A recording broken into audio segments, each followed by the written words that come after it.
Nichukue fursa hii pia kwanza kupongeza timu zetu nne.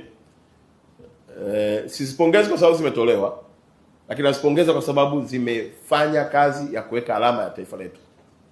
Timu yetu ya Simba, timu yetu ya Yanga, timu yetu ya Azam pamoja na ndugu zetu wa Big Star kutoka Singida. Kuwemo tu kwenye mashindano hayo ni heshima pia. Na mnafahamu ya kwamba Tanzania tumepata nafasi ya kuwa na timu nne. Na ndoto ya kila Mtanzania ilikuwa ni kwenda kwenye robo finali. Yaliyotokea uwanjani ni dakika 90.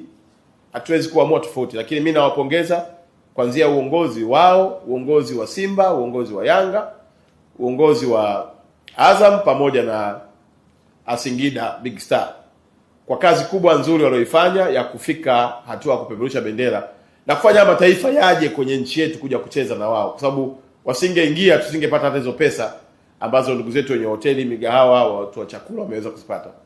Lakini tuwatia moyo ni wakati wa kujiandaa vizuri pia kwa mashindano yajayo. Mwisho wa kutoka kwenye mashindano haya sio mwisho wa mashindano.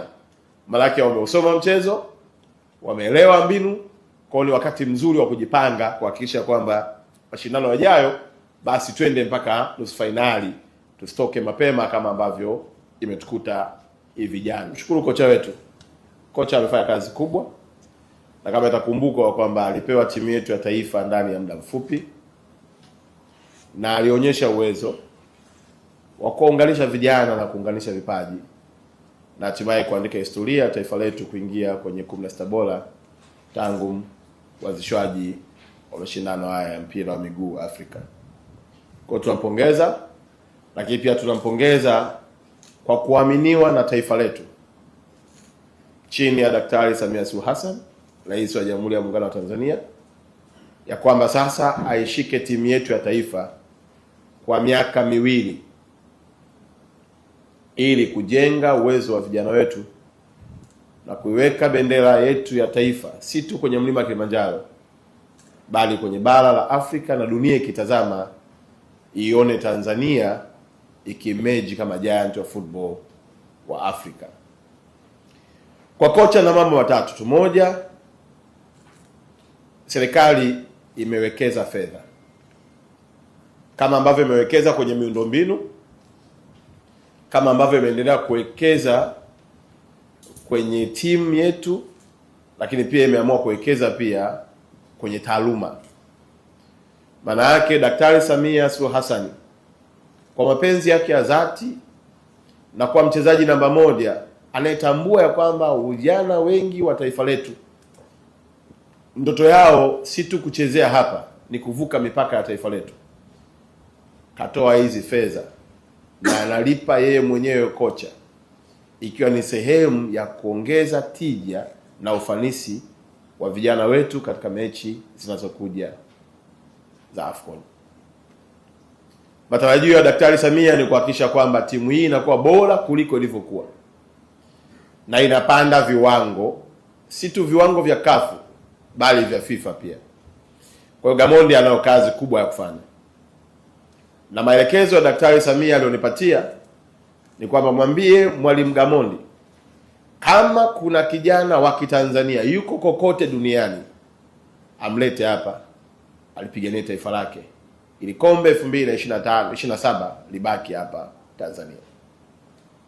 Kwa Gamondi amepewa uwanja mpana zaidi wa kwamba akiona kuna kijana yuko Spain, yuko Arabuni, yuko Marekani, yuko kwenye nchi nyingine yote, lakini ni Mtanzania na anaona na kipaji na anafanya vizuri kule aliko, Rais ametupa kibali cha kuwaita watoto wote wa Kitanzania kurejea nyumbani kwao kulipigania taifa lao. Mashindano haya ya mpira yanaweza kutafasirika kwa lugha nyepesi kama ni michezo tu, lakini ndugu zangu ni uchumi, ni umoja wa taifa letu, lakini ni heshima ya bendera yetu ambayo tumeipigania kupitia waasisi wetu na kujenga uhuru tunaofurahia leo hii. Kwa la pili au la tatu kwa Mwalimu Gamondi ni kwamba kikosi hiki ni mali yake kuanzia hivi leo alivyosaini. Kwa anapaswa kuandaa program nyingi as much as possible kujenga uwezo wa vijana wetu. Kwa tunayo matarajio ya kwamba kuanzia leo hii, maana yake Mwalimu Gamondi akikaa na TFF na kushirikiana na baraza letu la michezo wanao wajibu wa kutengeneza program za kuwanoa vijana hawa ambao wanataka kutetea heshima ya taifa letu. Haiwezekani mashindano haya yakafanyika kwenye nchi yetu alafu sisi tukawa wa kwanza kutoka. La hasha. Sisi tunatakiwa tutoke na kombe.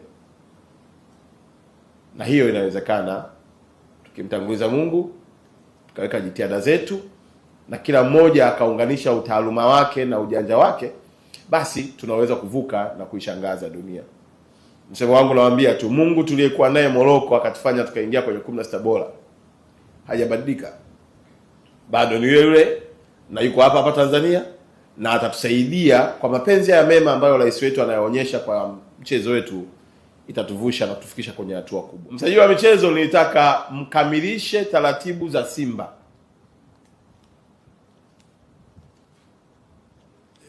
Simu zimekuwa nyingi kwetu na mimi nisingependa kuanza kutoa maoni na kuingilia mchakato. Na niwahakikishie tu wapenzi wa michezo, kama kuna kipindi sheria zitafuatwa na kanuni, ni kipindi hiki cha uongozi wangu.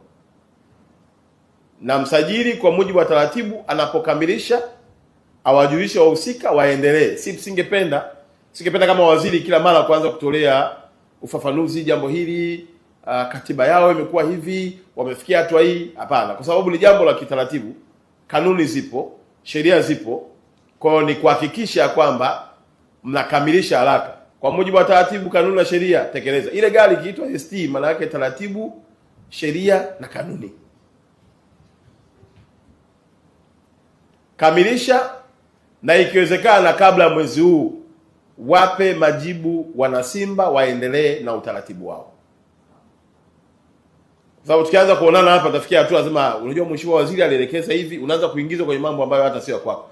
Viongozi na watendaji wote, as long as wewe ndio msimamizi wa taratibu, wewe ndio mwenye sheria, simamia sheria, simamia kanuni, kamilisha, wape taratibu, waendelee na mchakato wao wa kutengeneza katiba itakaweza kupata. Kama kuna watu wengine wanaingia kwa wadhamini, ewala. Kama kuna shareholder wengine wanaongeza, ewala. Kama kuna nini, lakini tunachotaka sisi tuone timu hizi zikifanya vizuri na hakuna changamoto ya kiongozi au ya kikatiba ambayo sisi kama serikali jukumu letu kufacilitate na kuwatoa kwenye hiyo mikwamo.